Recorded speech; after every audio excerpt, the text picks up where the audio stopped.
There's a language every hockey fan understands: winning. But when you glance at the NHL stats of Harry Watson, 809 games and 443 points, you might not see a legend. Good player? Yes. An immortal in the Hall of Fame? That's the debate. But looking only at stats misses the forest for the trees. The real measure of Watson's greatness isn't just in the box score, it's on his fingers. 5 times, he hoisted the Stanley Cup. Critics point to his point totals and say he doesn't belong.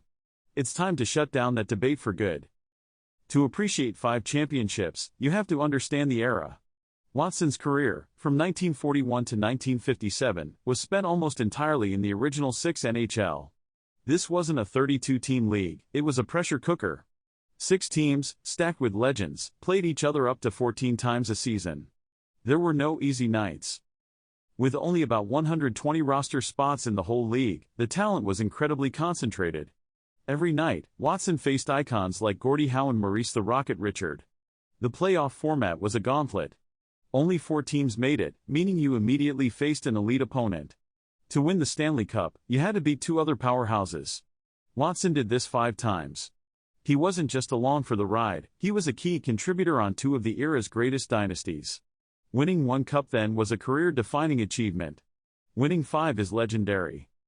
So, was he a driver of that success, or just a passenger? After winning his first cup with Detroit in 1943, his career truly took off when traded to the Toronto Maple Leafs. There, he formed a feared scoring line with Captain Sil Apps and Bill Zinnicki, a blend of skill and grit that powered the Leafs to the NHL's first three-peat in 1947, 1948, and 1949. Watson showed up in big moments. In the 1949 Stanley Cup Final, he scored the first goal in the cup-clinching game. In the 1951 Final, a series where every game went to overtime, Watson was on the ice, helping create the play for Bill Barilko's iconic cup-winning goal. His nickname was Whipper, yet in the 1948-49 season, he led the powerhouse Leafs in goals and points while playing all 60 games without a single penalty minute. A top scorer on a dynasty and a 7-time All-Star who was also the most disciplined player in a brutal era is not a passenger. He was a core component of victory. Now, let's address the numbers: 236 goals and 443 points. Judging these by today's standards is lazy. Scoring was tough against legendary goalies like Terry Sawchuk and Jacques Plante. But here is the crucial piece of context: when Harry Watson retired, he was among the NHL's top 15 all-time leading scorers. The only reason his numbers seem smaller now is because of the 60-plus years of hockey played since.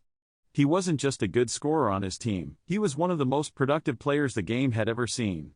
As mentioned, he led the dynastic 1948-49 Maple Leafs in both goals and points. You don't do that on a team full of Hall of Famers by being a second-tier player. The argument that his stats are a weakness is a failure to appreciate the era he thrived in. This brings us to the final argument, the number that requires no context. 5. 5 Stanley Cups. 1 with Detroit in 1943. 4 with the Toronto Maple Leafs in 1947, 1948, 1949, and 1951. He was a key piece that made a good Red Wings team a champion and a crucial winger that turned the Maple Leafs into a three-peat dynasty. The ultimate goal in hockey isn't to pile up points or win individual awards. It is to lift the Stanley Cup.